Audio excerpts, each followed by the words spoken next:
Bonjour, nous allons aujourd'hui terminer notre verset avec « qui soit capable de l'enseigner également à d'autres ». Eh oui, on en arrive là. Quand on commence à avoir reçu, c'est pas pour continuer sans cesse à recevoir et devenir obèse de connaissances. Pas du tout.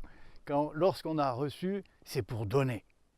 Et il faut bien assimiler tout ce que l'on a reçu, tout ce qui nous a été appris, de façon à pouvoir le retransmettre aux autres.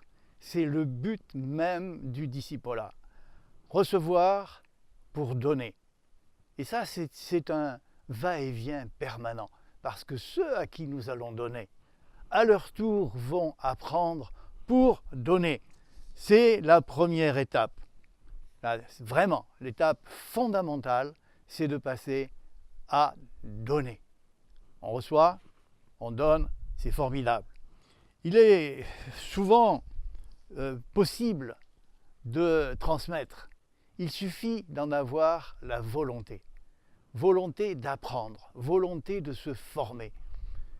Bien se souvenir que tout n'est pas inné. Nous ne savons pas tout. Nous ne sommes pas capables de tout sans apprendre. Et ça, c'est absolument indispensable. Apprendre dans le but exclusif de nous tourner vers les autres et de leur donner absolument tout ce qui a été bien acquis. S'imaginer que l'on peut se passer d'apprentissage, c'est faire preuve d'un orgueil démesuré. Non, non, non, non, non, nous avons besoin d'apprendre. Sinon, vraiment, on se prend pour ce que nous ne sommes pas et on néglige les conseils de Dieu. Apprendre, ça fait preuve d'humilité dont nous avons absolument besoin. Et ceux avec qui nous allons communiquer seront dans la même situation d'apprendre pour donner.